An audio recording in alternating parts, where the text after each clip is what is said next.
જામનગરના મ્યુનિસિપાલિટી કોર્પોરેશનના અધિકારીને માર્ચ મહિનાના 26 તારીખ આસપાસ એક બનાવ બનેલો હતો.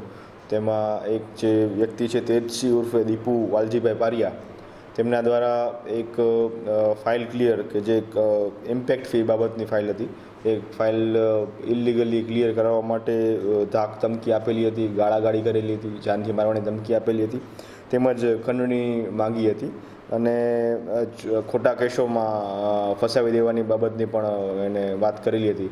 આ તમામ બાબતનો ગુનો Jamnagar city A division police સ્ટેશનમાં નોંધાયો હતો, જેની તપાસ ચાલતી હતી. જેમાં જે આરોપી હતો તેજસિંહ ઉર્ફે દીપુભાઈ વાલજીભાઈ પારિયા, એમની ગઈકાલે સાંજના સમયે અટક કરવામાં આવેલ છે અને તેમને આગળના રિમાન્ડ માગવા બાબતની તજવીજ ચાલુ છે.